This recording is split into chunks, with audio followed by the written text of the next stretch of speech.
പിതാവിന്റെയും പുത്രന്റെയും പരിശുദ്ധാത്മാവിന്റെയും നാമത്തിൽ ആമേൻ.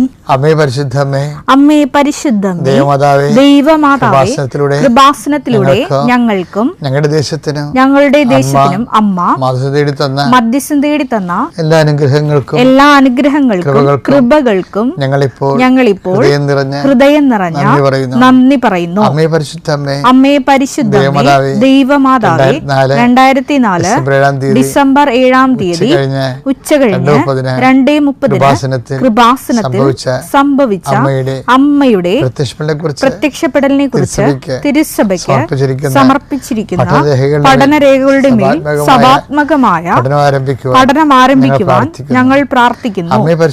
അമ്മേ പരിശുദ്ധമേ, ഭൂസ്വർലോകങ്ങളുടെ രാജ്ഞിയായ അങ്ങേയ്ക്ക് ഭൗമ സംരക്ഷണത്തിനായി പ്രപഞ്ചപ്രകൃതിയെ തന്നെ തിരുസഭ പ്രതിഷ്ഠിക്കുവാൻ ഈ പ്രത്യക്ഷീകരണ വഴി ഇടയാക്കണമേ. പരിശുദ്ധമ്മേ, ജപമാല മാതാവേ, സകല കൃപാസനം പ്രാർത്ഥനകളോടും ചേർത്ത് ഞങ്ങളിപ്പോൾ പ്രാർത്ഥിക്കുന്ന ഈ കുടുംബത്തിന്റെ പ്രത്യേക നിയോഗം പറമക്കളെ.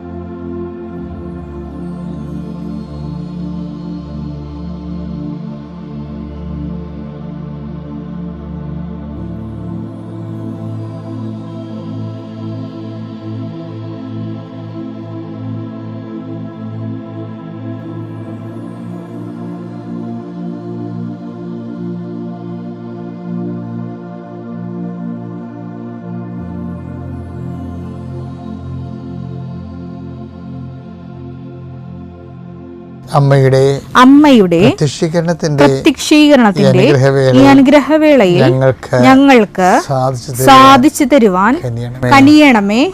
ആമേൻ. വിശ്വാസ പ്രമാണം. സർവശക്തനായ പിതാവും ആകാശത്തിന്റെയും ഭൂമിയുടെയും സൃഷ്ടാവുമായ ദൈവത്തിൽ ഞാൻ വിശ്വസിക്കുന്നു.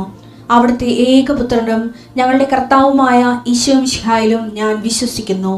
ഈ പുത്രൻ പരിശുദ്ധാത്മാവിനാൽ ഗർഭസ്ഥനായി കന്യകാമറിയത്തിൽ നിന്ന് പിറന്ന് പൊന്തിയോസ് പീലാത്തോസിന്റെ കാലത്ത് പീഡകൾ സഹിച്ച് കുരിശിൽ തറയ്ക്കപ്പെട്ട് മരിച്ച് അടക്കപ്പെട്ട് പാതാളങ്ങളിൽ ഇറങ്ങി മരിച്ചവരുടെ ഇടയിൽ നിന്ന് 3-ാം നാൾ ഉയർത്ത് സ്വർഗത്തിലേക്ക് എഴുന്നള്ളി സർവശക്തിയുള്ള പിതാവായ ദൈവത്തിന്റെ വലതുഭാഗത്തിരിക്കുന്നു.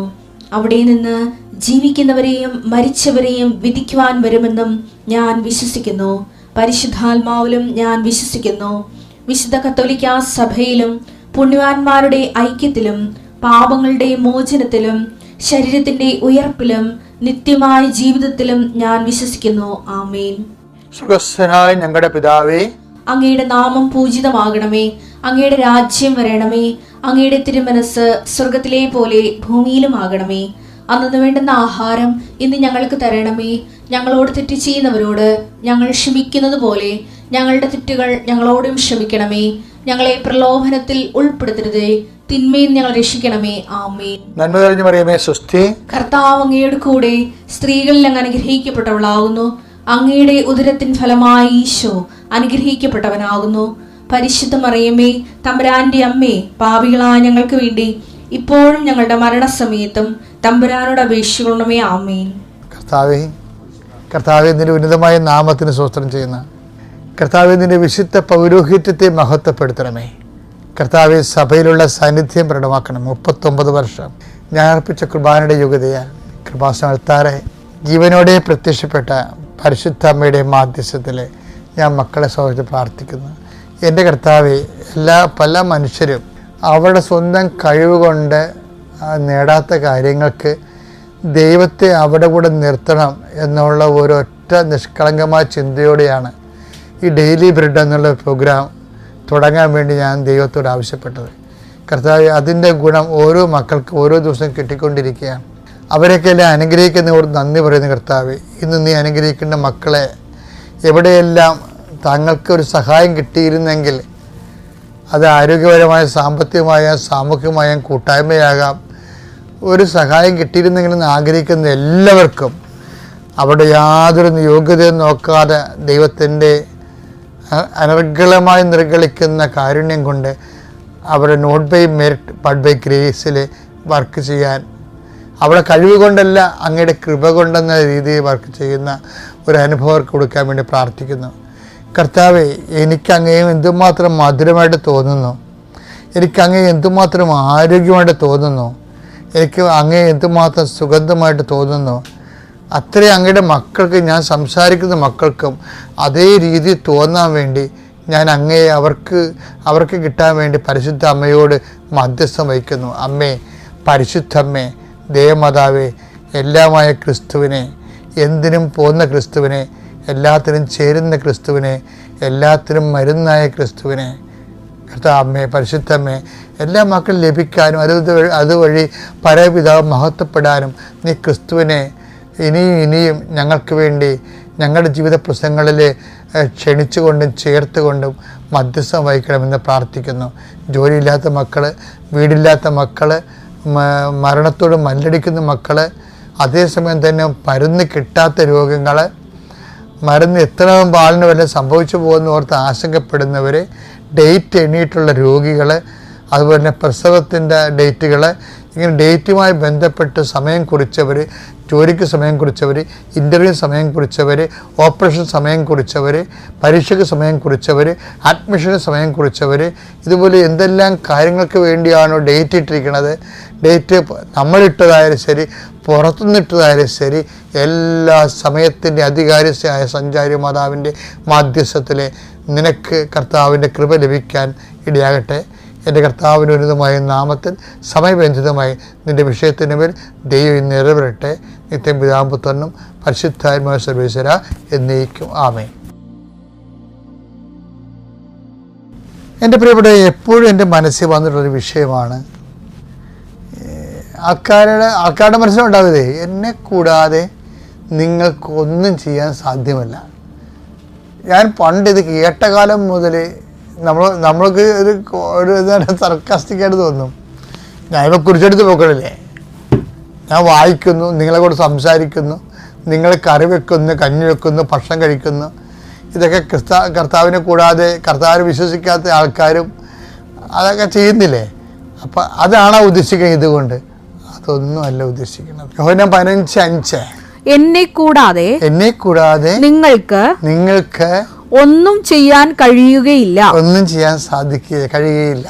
അതിൻ്റെ കാരണം എന്ന് പറയുന്നത്, ഈ നേരത്തെ വരച്ചിട്ട വഴികളിലൂടെ വരുമ്പോഴേ ക്രിസ്തുവിനെ നമുക്ക് അനിവാര്യമായ ഒരു ഘടകമായി ഒരു വ്യക്തിക്ക് അനുഭവപ്പെട്ട് കഴിയുമ്പോൾ ജീവിതത്തിൻ്റെ സത്യസന്ധമായ ലക്ഷ്യങ്ങളെ നമുക്ക് പിടികിട്ടും. നമുക്കുള്ളൊരു കുഴപ്പം, ജീവിതത്തിന് പലപ്പോഴും ഫാൾസായിട്ട് ലക്ഷ്യങ്ങളുണ്ട്. ഒരു വിഷയത്തെ ദൈവം സീൽ ചെയ്യുമ്പോഴാണ് അത് സത്യസന്ധമാകുന്നത്. കാര്യം ഈ ലോകത്തിൻ്റെ ഏറ്റവും വലിയ പ്രശ്നം സത്യത്തെ നമുക്ക് കിട്ടത്തില്ലെന്നുള്ളതാണ്.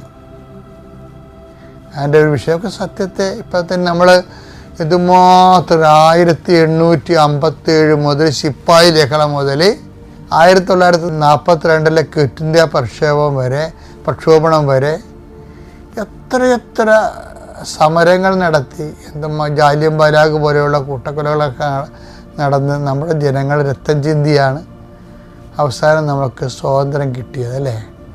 സ്വാതന്ത്ര്യം കിട്ടിയെന്നുള്ള കാര്യം കൃത്യമായ കാര്യമാണ്. പക്ഷേ അതേസമയം തന്നെ ഈ സ്വാതന്ത്ര്യത്തെ സംരക്ഷിക്കാൻ വേണ്ടി നമുക്ക് എന്തുമാത്രം വില കൊടുക്കേണ്ടി വരുന്നു. അപ്പോഴേ സ്വാതന്ത്ര്യത്തിന് മുമ്പും സ്വാതന്ത്ര്യം വിലയുള്ളതായിരുന്നു, സ്വാതന്ത്ര്യം കിട്ടിക്കഴിഞ്ഞ സ്വാതന്ത്ര്യം അതിനേക്കാൾ വിലയുള്ളതായി. ഇപ്പോൾ ബ്രഹ്മോസൊക്കെ എന്തുമാത്രം ഉണ്ടെങ്കിലാണ് ജീവിക്കാൻ പറ്റണേ, അല്ലേ? അപ്പം അതുകൊണ്ട് അപ്പം നമുക്ക് അൾട്ടിമേറ്റായി പറഞ്ഞു കഴിഞ്ഞാൽ സത്യം എപ്പോഴും കൈയും തലയും പുറത്തിട്ടേക്കും, ജീവിതത്തിൻ്റെ സത്യങ്ങൾ. അപ്പം അതുകൊണ്ട് സത്യം എന്നുള്ള വിഷയത്തിൽ ക്രിസ്തു എപ്പോഴും മുറുകെ പിടിക്കും. എന്നൊരു ഈശോ പറയും, ഐ ആം ദി ട്രൂത്ത്, അങ്ങനെ വേറെ ആരും ക്രിസ്തു അല്ലാതെ ആരും പറഞ്ഞിട്ടില്ല. ട്രൂത്തിൻ്റെ കൂടെയാണ് ലൈഫ് ഉള്ളത്. എന്നുവെച്ചാൽ ടെമ്പററി ട്രൂത്ത് ഉണ്ട്, ലോങ്കേവിറ്റി കൂടിയ ട്രൂത്ത് ഉണ്ട്. ടെമ്പററി ട്രൂത്തിനാണ് നമ്മൾ അർത്ഥസത്യമെന്ന്, ഭാഗിക സത്യമെന്ന്, കാലിക സത്യമെന്നൊക്കെ പറയത്തുള്ളൂ. ശാശ്വതമായ സത്യമെന്ന് പറഞ്ഞ് വേറൊരു സംഭവമുണ്ട്. അതാണ് സത്യം, യഥാർത്ഥ സത്യം എന്ന് പറയുന്നത്. അത് ക്രിസ്തുവിൻ്റെ കൂടെയാണ് പോണത്. യോഹന്നാൻ 14:6 യേശു പറഞ്ഞു, വഴിയും സത്യവും ജീവനും ഞാനാണ്. വഴിയും സത്യവും ജീവനും ഞാനാണ്. അമൂർത്തമായ കാര്യങ്ങളാണിത്. അതുകൊണ്ട് അബ്സ്ട്രാക്റ്റാണ് ഈ സംഭവങ്ങൾ. അബ്സ്ട്രാക്റ്റ് എന്ന് പറയുമ്പോൾ അഭിഷേകമാണ്. എൻ്റെ ബുദ്ധിയുമായിട്ടോ നിൻ്റെ ബുദ്ധിയുമായിട്ടോ ബുദ്ധിക്ക് വിഷയമാക്കേണ്ടി വരുന്ന അവസ്ഥകൾക്കാണ് ഇതിന് അബ്സ്ട്രാക്റ്റ് ആണോ ക്ലിയർ ആണോ എന്ന് പറയണത്. ഒരുപക്ഷെ നാളെ ഒരു തലമുറ ഇതിനേക്കാൾ IQ ഒക്കെ ഉള്ള ഒരു തലമുറ വന്നാൽ ചിലപ്പോൾ ഈ അബ്സ്ട്രാക്റ്റൊക്കെ മാറിപ്പോവും. ഇപ്പോഴത്തെ തലമുറക്കല്ല അബ്സ്ട്രാക്റ്റ് എന്ന് പറയണത്. ഇയാൾ ഇപ്പം കണ്ടുപിടിച്ചല്ലത്. ഇത് മിഡീവൽ ഫിലോസഫിയുടെ കാലത്ത് തൊട്ട് അബ്സ്ട്രാക്റ്റ് ഉണ്ട്. അപ്പം അത് നമ്മുടെ ഇൻ്റലിജൻ്റ് വളർന്ന അനുസരിച്ചുകൊണ്ട് ഒരു പക്ഷെ നാളെ അബ്സ്ട്രാക്ഷൻ മാറിപ്പോകും. ലളിതമായിട്ട് തോന്നുന്നു. നോക്കും വലിയ കോംപ്ലിക്കേറ്റഡ് ആയുള്ള കാര്യങ്ങൾ ലളിതമായിട്ട് തോന്നുന്നു. CA പഠിക്കണവരില്ലേ, CA പഠിക്കണ മുമ്പ് അവർ കൊമേഴ്സ് എടുത്തുകൊണ്ട കാലത്ത് CAയുടെ സബ്ജക്റ്റുകൾ അവർക്ക് അബ്സ്ട്രാക്റ്റ് ആയിരുന്നു. CA പഠിച്ചു കഴിഞ്ഞപ്പോൾ അവർക്ക് ലളിതമായില്ലേ അത്. അതാണ്. അതുപോലെ ക്രിസ്തുവിലേക്ക് ആത്മീയമായി വളരുന്നതനുസരിച്ച് കൊണ്ട് അബ്സ്ട്രാക്റ്റ് മാറും. എന്നിട്ട് ക്രിസ്തു വളരെ ജീവിതബന്ധിയായിട്ട് തോന്നും നമുക്ക്. ക്രിസ്തു അല്ലാതെ ഒന്നും ജീവിതബന്ധി അല്ലെന്നും തോന്നും. അതുകൊണ്ട് തന്നെ ക്രിസ്തുവിനെ നേടാൻ വേണ്ടി ബാക്കിയെല്ലാം സ്വന്തം ജീവനെപ്പോലും ഉച്ഛിഷ്ടമായി കരുതിയ ആളാണ് പൗലോസ് മാത്രമല്ല അപ്പോസ്തലന്മാരും. അപ്പോൾ എന്തെങ്കിലും നഷ്ടപ്പെടാൻ പോകുന്നുണ്ടെങ്കിൽ വ്യക്തികളായാലും വസ്തുക്കളായാലും അത് ക്രിസ്തുവിനേക്കാൾ വലുതല്ലെന്ന് അനുഭവിക്കാൻ കഴിഞ്ഞാൽ നമുക്ക് അതിജീവിക്കാൻ കഴിയും. കർത്താവ് നിങ്ങളെ അനുഗ്രഹിക്കട്ടെ.